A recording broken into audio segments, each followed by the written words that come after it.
Hello and welcome to my channel, and this is the week 2 of September's wrap up, and y'all are getting me nice and raw. As I said, this is the week 2 of September the 9th through the 15th, a weekly wrap up, and yeah, I'm still supposed to be in my sling, but I'm not because I'm a stubborn person and don't feel like not having the use of my arm.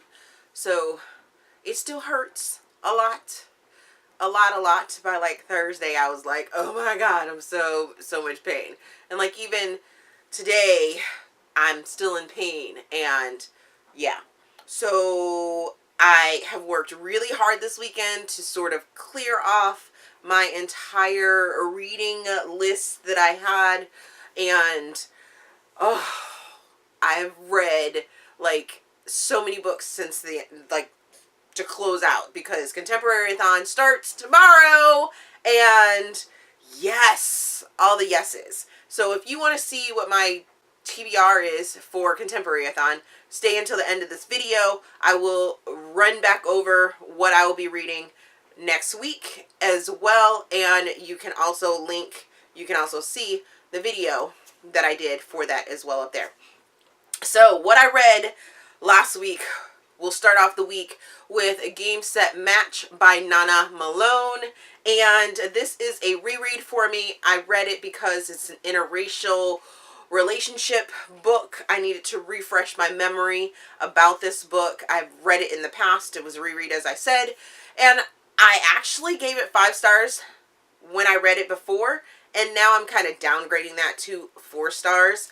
I listened to it on audiobook this time, and I don't know if maybe the audiobook narrator is what minused that whole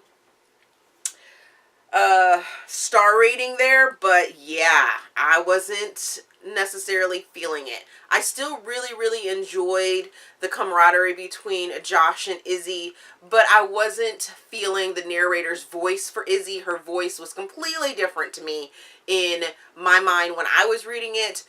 Izzy's supposed to be a black female, and she definitely did not even give off that vibe of being a black female from the narrator. Sorry, just didn't. I still enjoyed Josh's part of it. So the premise behind the story is that Izzy and Josh went to Stanford, I think it is, on tennis scholarships. Both of them were on the tennis team. Izzy was a tennis prodigy, and then something tragic happens where she stops playing tennis. He goes on to be a huge tennis star, but we come into their story right now with Josh being injured, recovering from his injury, and Izzy being this big time photographer who takes pictures under a pen name. Well, come to find out, they now have to work together because Sports Illustrated wants to do a cover for Josh and sort of get him back on track to show that he's not a washed up tennis star. And come to find out, he loves her work under her pen name, and they do a shoot together. They end up rekindling what they had back in college. However, when they were in college together, he was much older. She was younger because she was a tennis prodigy, so she skipped grades and, you know, she went to college early. And then there's some added drama-ness that goes on as well. I'm not going to tell you about it because then that would be spoilers, and just know that it's them sort of figuring out where they're at now and how they're going to navigate each other. As I said, enjoyed it, but didn't enjoy it as much as I did the very first time.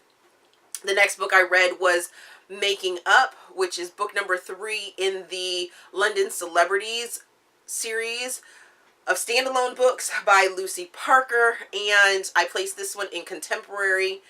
I really enjoyed this book, like really enjoyed it. I give it 4.5 stars to 5 stars, because I think I put it as 5 stars on Goodreads. This book was an ARC, however, it was previously released, so it was in audiobook form and I listened to it.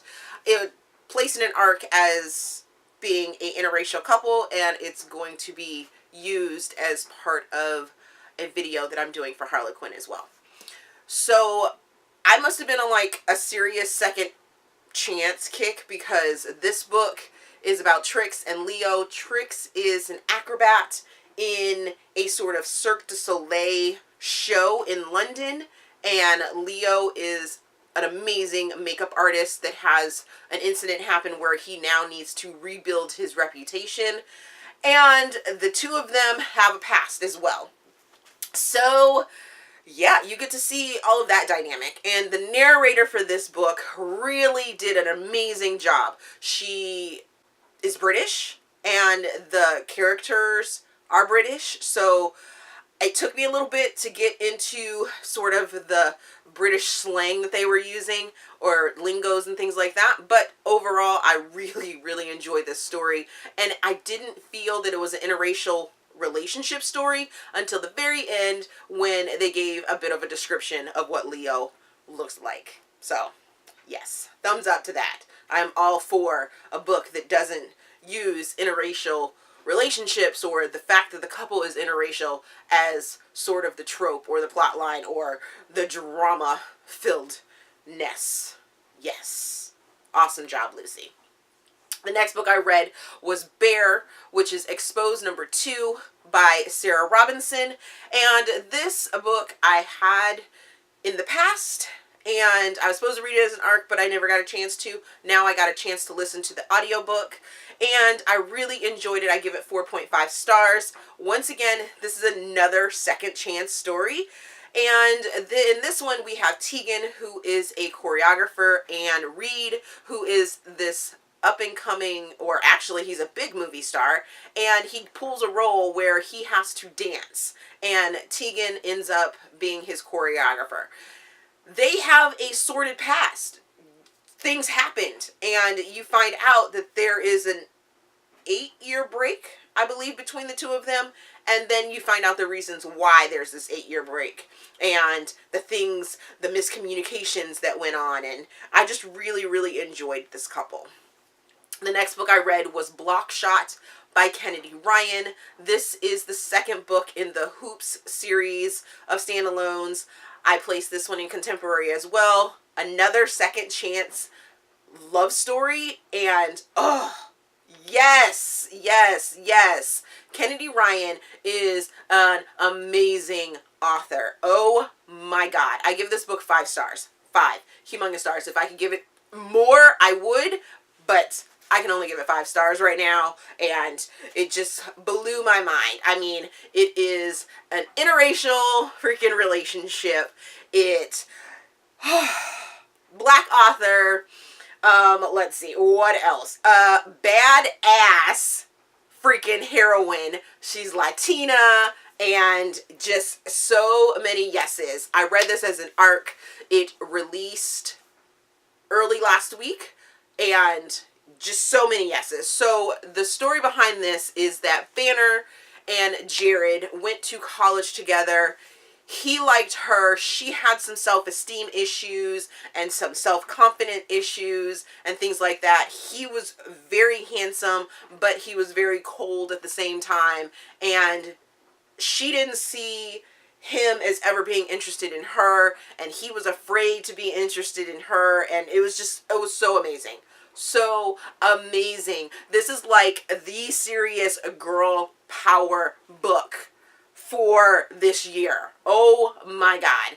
I thought Kennedy Ryan put her foot into Long Shot, which ripped my heart out and just like crumbled me up. But this one, oh yes. So many yeses. They're on such the same level and just absolutely amazing. Amazing.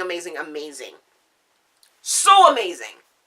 The next book I read was Assigned a Mate, which is the Interstellar Bride series #1 by Grace Goodwin. And I placed this one in Sci-Fi Erotica. I give it 4 to 4.5 stars, and I listened to it on audiobook. I just needed something to like cleanse my palate and, sort of push through. I also needed another book for my sci-fi section of a romance roundabout. So I'm placing that one in this one as well. And this story, I was surprised. I was like so surprised by it. I was like, okay, we have Ava who gets into the Interstellar Brides program, which means in the future, criminals, women criminals get the choice to either go to jail or they can go into the Interstellar Bride program. And that means if you choose that way, you can either go to another planet and be a person's mate, or you can just randomly, and they take tests and things like that, or you can go to jail like here, and jails here are not good. So they matched her with this guy named Tark. And come to find out, he is the ruler of this region that's the largest, and it's sexy, and it's dirty, and it's hot and steamy, and just, all the yeses. All the yeses. It has BDSM themes, and it's just so, it was so good. I'm like going to get the rest of the series that I can get through the romance package, because yeah, that's gonna happen. It's gonna happen. The next book I read was Fire in His Blood by Ruby Dixon. I placed this one in urban fantasy / sci-fi. I placed it in urban fantasy because I'm using it for my romance roundabout. And I placed it in sci-fi because I'm placing it on Genreathon, because it has dragons and it's about post-apocalyptic things that are going on. Give this book 3.5 to 4 stars. I listened to it on audiobook, and I would have really enjoyed this story, except for the fact that in the beginning there was a lot of like sentences that seemed to repeat themselves, or story plot lines that continue to repeat themselves. And then the male character, the dragon of the story, whose name is Kyle, I don't know if it was maybe the narrator, the way he portrayed it, or if it was the actual writing. It had to have been the writing, because the narrators read what's on the page. It was just like, really? I get that he's possessive and he only knows like 4 words. Mine. It was like, okay. Alrighty. Yeah. So, yeah, that's how that went. And I enjoyed it, but it wasn't like, I'm not like going to be screaming from the rooftops for everyone to go get it. And I'm not going to get the next book unless, nope, not getting the next book. Then the final book that I read this week was Nightfall, which is T-Fleck, I think, number 12, but it's the first one in this series. Craziness by Adair. I placed this one in urban fantasy, also for my romance roundabout, so I'm pretty sure that I finished out urban fantasy, finally. Yay.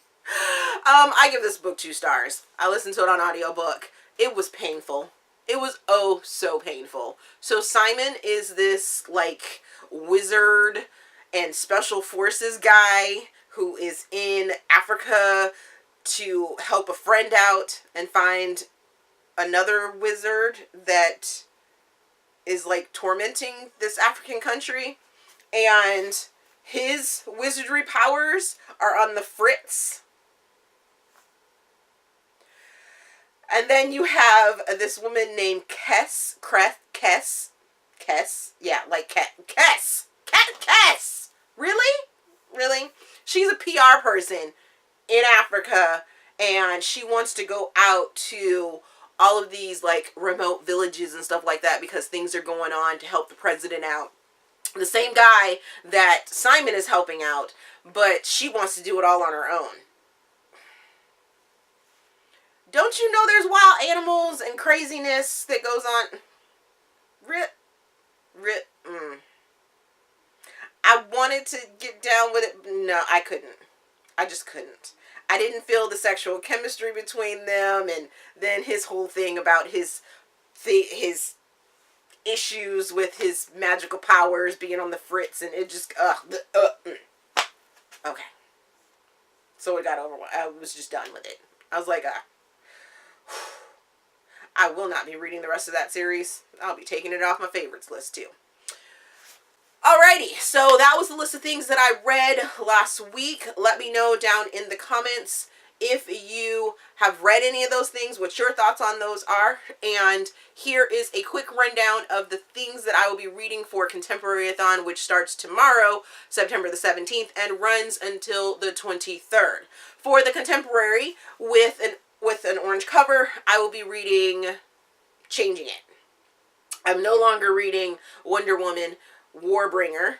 I haven't chosen a book yet for what I'll be reading for that. I may just double up and use this next one, which is Dark, Taboo, or Spooky, which I'm going to read Church by Stilo Phantom because it has orange on the cover. So I might just use that book for both of these. The diverse book that I will be reading is A Taste of Pleasure by Chloe Blake.